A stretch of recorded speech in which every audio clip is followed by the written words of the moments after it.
Assalamualaikum warahmatullahi wabarakatuh. Perkenalkan, nama saya Ayu Xanul Kisti dengan NIM 211242093. Tujuan dari video ini dibuat untuk memenuhi tugas besar pendidikan karakter.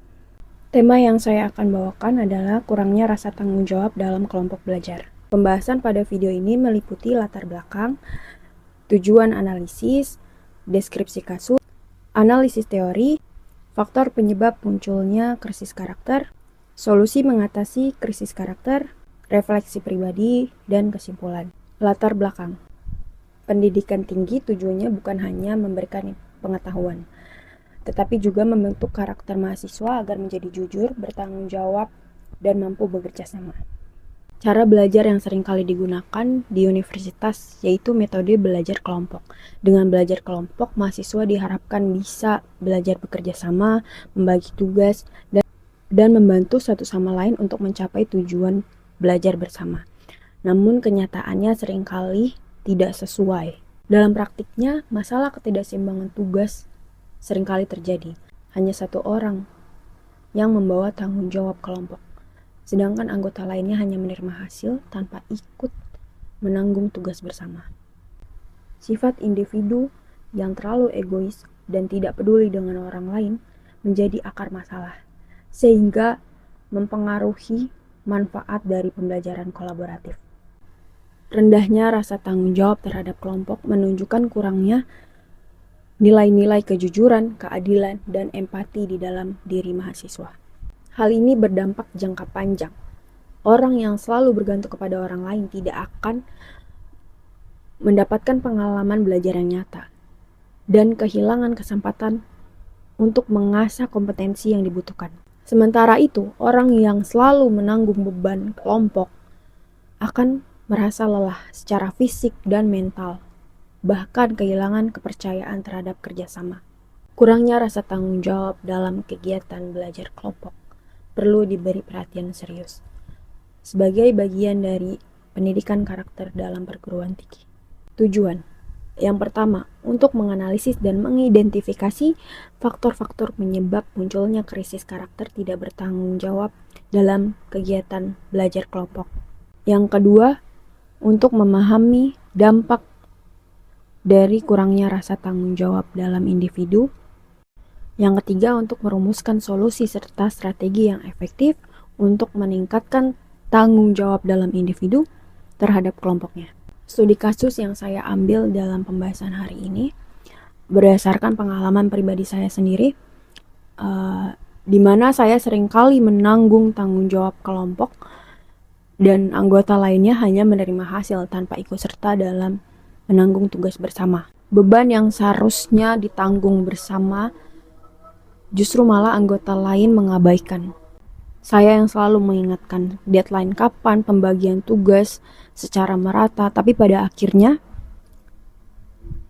sebagian besar saya sendiri yang mengerjakan. Karena ketentuan deadline yang sudah dekat, namun yang lainnya tidak ada yang merasa itu adalah tanggung jawab bersama, justru malah mengabaikan. Peran ganda sebagai koordinator sekaligus pelaksana itu sangat melelahkan bagi saya secara fisik dan mental, yang membuat saya semakin frustasi ketika saya berusaha mengajak mereka untuk berdiskusi bareng, untuk mengerjakan bareng, namun mereka selalu ada aja alasannya. Entah yang alasannya karena pekerjaan atau ada acara apa yang lainnya. Saya pun sendiri bekerja sambil kuliah. Di sini terdapat perbedaan pemahaman mana yang menjadi prioritas dan bagaimana manajemen waktu dalam individu. Semua usaha untuk mengatur waktu dan menentukan prioritas adalah bentuk nyata dari rasa tanggung jawab atas pilihan hidup sendiri. Namun hal itu belum terinternalisasi oleh semua anggota kelompok. Ironisnya, anggota lain yang tidak berkontribusi dalam tugas kelompok mendapatkan nilai yang sama dengan saya, yang dimana saya yang bekerja keras, saya yang mengorbankan waktu, tenaga, bahkan waktu istirahat saya merasakan kekecewaan dan merasa tidak adil. Kasus ini menjadi contoh dari masalah yang lebih luas dalam dunia pendidikan tinggi, di mana nilai-nilai karakter seperti tanggung jawab, integritas, dan keadilan hanya menjadi kata-kata tanpa ada tindakan nyata. Analisis teori. Analisis kasus berdasarkan teori pendidikan karakter Ki Hajar Dewantara. Ki Hajar Dewantara mengusulkan konsep tri pusat pendidikan yang menjelaskan bahwa pendidikan karakter terjadi melalui 3 lingkungan, yaitu keluarga, sekolah, dan masyarakat. Ketiga lingkungan ini harus bekerja sama secara harmonis agar mampu membentuk karakter anak secara utuh. Pendidikan bukan hanya tentang memberi pengetahuan, tetapi tentang membimbing segala potensi alami anak agar mencapai kebahagiaan dan keselamatan yang maksimal. Yang pertama, keluarga sebagai pusat pendidikan pertama. Ki Hajar Dewantara menyatakan bahwa keluarga adalah tempat yang terbaik untuk melakukan pendidikan sosial, seperti pendidikan kebudayaan, watak, serta budi pekerti, tanggung jawab, kejujuran, dan disiplin. Yang dimana karakter-karakter tersebut harus ditanamkan sejak kecil, yang dimana mereka melihat dari bagaimana orang tua mencontohkan perilaku tersebut, mendidik mereka bagaimana perilaku tersebut dalam kebiasaan dan kehidupan sehari-hari.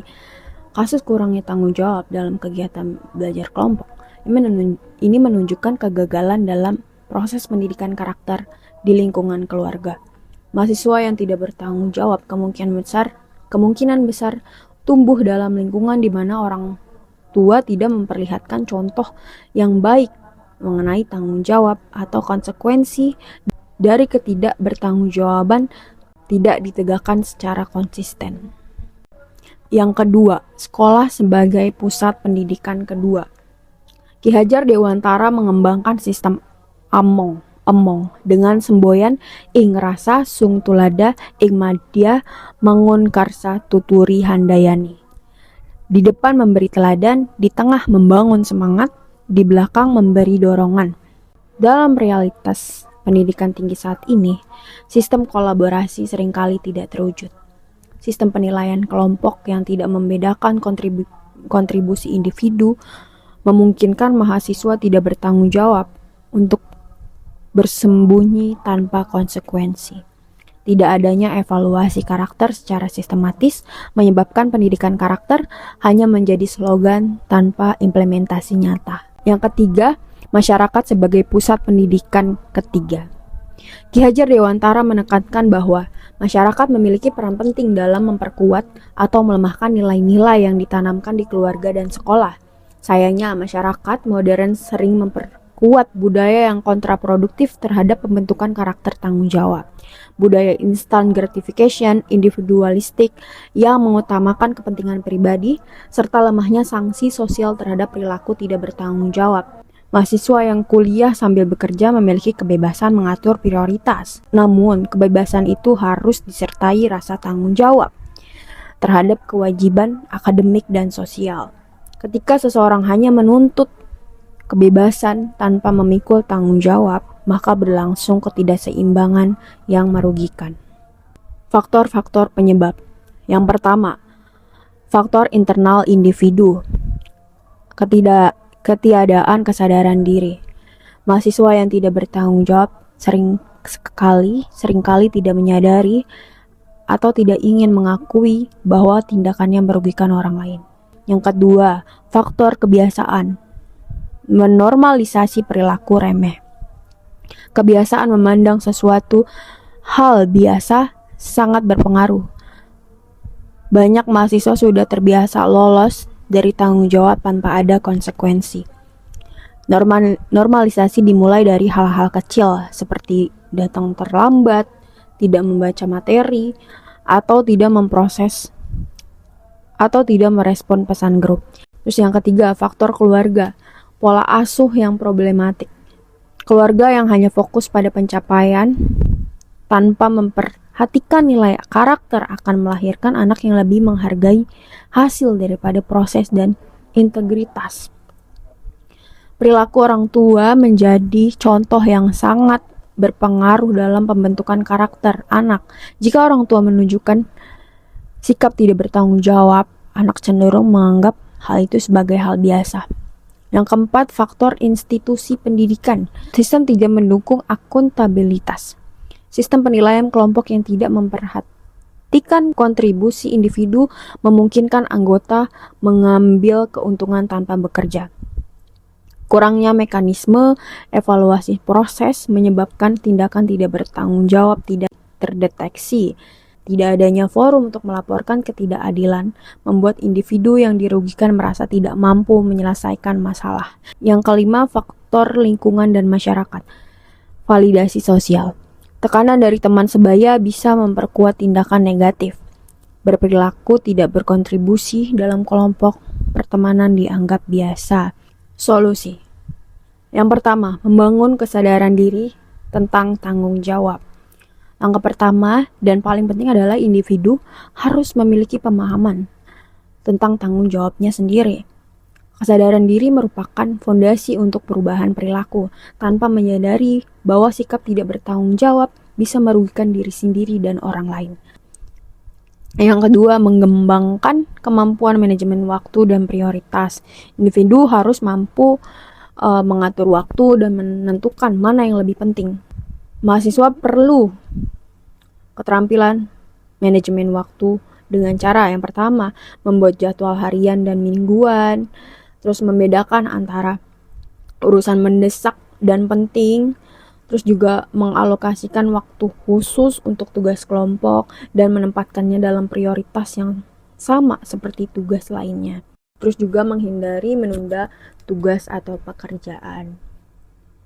Yang ketiga, melaksanakan proses secara seimbang dan berkelanjutan. Keseimbangan juga berarti menggabungkan tanggung jawab kelompok dengan aspek kehidupan lainnya, pekerjaan, kehidupan pribadi, mata kuliah lain, secara seimbang.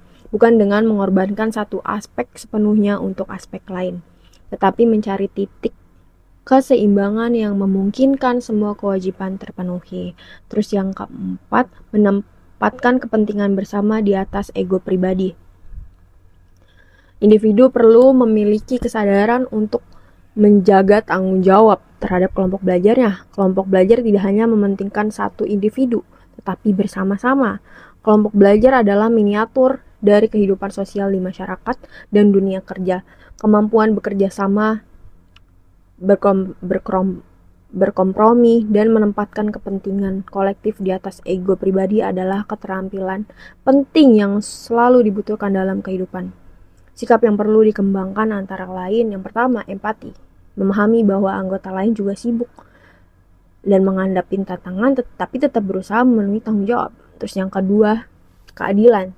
Tidak senang menerima nilai yang sama dengan orang yang bekerja keras tanpa memberikan kontribusi yang setara. Terus yang ketiga, solidaritas. Memandang kesuksesan kelompok sebagai kesuksesan bersama, bukan hanya kesuksesan individu. Terus yang keempat, integritas. Jujur tentang kontribusi yang diberikan. Menempatkan kepentingan bersama bukan berarti mengorbankan kepentingan pribadi sepenuhnya, tetapi mencari solusi yang adil, di mana semua anggota dapat berkontribusi sesuai kapasitas dan mendapatkan manfaat dari proses pembelajaran kolaboratif. Yang kelima, peran institusi pendidikan dalam mendukung perubahan. Selain usaha individu, lembaga pendidikan juga perlu melakukan perubahan guna mendukung pembentukan sikap tanggung jawab. Yang pertama, menerapkan sistem penilaian yang lebih adil dengan memisahkan penilaian individu dan kelompok. Dosen dapat menggunakan evaluasi antar teman sejawat, di mana anggota kelompok saling menilai satu sama lain, serta memastikan semua anggota memahami materi. Terus yang kedua, menyediakan mekanisme pelaporan yang aman bagi mahasiswa yang merasa tidak adil dalam kelompok. Forum ini bukan untuk mengadu, tetapi untuk mencari solusi konstruktif mengenai dinamika kelompok yang bermasalah. Terus yang keenam, peran keluarga dan masyarakat. Pembentukan sikap tanggung jawab yang sejati membutuhkan dukungan dari keluarga dan masyarakat. Orang tua perlu menanamkan nilai tanggung jawab sejak dini melalui pemodelan dan pembiasaan. Masyarakat juga perlu menciptakan budaya yang menghargai integritas serta memberikan sanksi sosial terhadap perilaku tidak bertanggung jawab. Mengatasi krisis sikap tanggung jawab dalam kelompok belajar membutuhkan pendekatan holistik yang dimulai dari kesadaran diri individu, pengembangan keterampilan manajemen diri, komitmen menjalankan proses secara konsisten, serta kemampuan memprioritaskan kepentingan bersama. Perubahan ini tidak akan terjadi segera, tetapi melalui praktek yang berkelanjutan, serta dukungan dari lingkungan pendidikan, keluarga, dan masyarakat. Seperti yang ditekankan oleh Ki Hajar Dewantara, pendidikan karakter adalah proses menuntun yang memerlukan kesabaran, keteladanan, dan konsistensi dari semua pihak yang terlibat. Refleksi pribadi. Saya belajar bahwa karakter tanggung jawab tidak hanya penting dalam kelompok belajar, tapi juga menjadi fondasi dalam kehidupan sehari-hari. Tanggung jawab terhadap orang tua, lingkungan, keluarga, teman, dan pendidikan semuanya membutuhkan karakter ini. Lebih jauh lagi, sebagai calon pendidik dan pemimpin, saya menyadari bahwa tanggung jawab adalah kompetensi yang sangat penting. Seorang pendidik atau pemimpin harus bertanggung jawab bukan hanya pada diri sendiri, tetapi juga kepada masyarakat atau peserta didik yang menjadi amanahnya. Pengalaman ini mengajarkan saya bahwa menjadi teladan adalah kewajiban, bukan pilihan. Ki Hajar Dewantara dengan semboyan ing rasa sung tulada mengingatkan bahwa seorang pendidik harus menjadi teladan di depan. Kasus ini juga mengajarkan saya tentang empati dan kesabaran. Meski merasa frustasi karena rekan kelompok yang tidak berkontribusi, saya belajar bahwa tidak semua orang memiliki pengalaman pendidikan karakter yang sama dengan saya. Beberapa mungkin tidak pernah diajarkan pentingnya tanggung jawab atau tumbuh dalam lingkungan yang tidak mendukung pembentukan karakter tersebut. Sebagai calon pendidik, tugas saya bukan hanya menghakimi, tetapi memahami dan membentuk mereka membantu mereka tumbuh. Refleksi yang paling penting dari pengalaman ini adalah memahami bahwa karakter tanggung jawab adalah warisan paling berharga yang bisa diberikan oleh orang tua dan pendidik kepada generasi berikutnya. Pada akhirnya pengetahuan bisa terlupakan, tetapi karakter akan tetap melekat selamanya dan menentukan kualitas hidup seseorang. Yang terakhir adalah kesimpulan. Kurangnya tanggung jawab dalam kelompok belajar mahasiswa adalah hal serius yang berasal dari ketidakberhasilan 3 lembaga pendidikan menurut Ki Hajar Dewantara. Masalah ini muncul karena keluarga tidak mengajarkan nilai tanggung jawab sejak awal, lembaga pendidikan yang gagal menerapkan sistem penilaian yang adil, dan masyarakat justru menerima dan menggandakan perilaku tidak bertanggung jawab. Krisis karakter ini merugikan teman yang bekerja keras dan juga menghambat pembentukan karakter serta keterampilan yang dibutuhkan di dunia kerja. Untuk menyelesaikan masalah ini diperlukan solusi yang menyeluruh seperti meningkatkan kesadaran diri, mengelola waktu dengan baik, menjalankan proses secara konsisten, dan mampu menempatkan kepentingan bersama di atas kepentingan pribadi. Lembaga pendidikan harus menerapkan sistem penilaian yang lebih adil dan mengintegrasikan pendidikan karakter secara nyata. Akhirnya pembentukan karakter tanggung jawab hanya bisa tercapai jika ada kerjasama dari individu, keluarga, lembaga pendidikan, dan masyarakat melalui contoh dan kebiasaan yang konsisten sejak dini. Sekian presentasi dari saya, kurang lebihnya mohon maaf.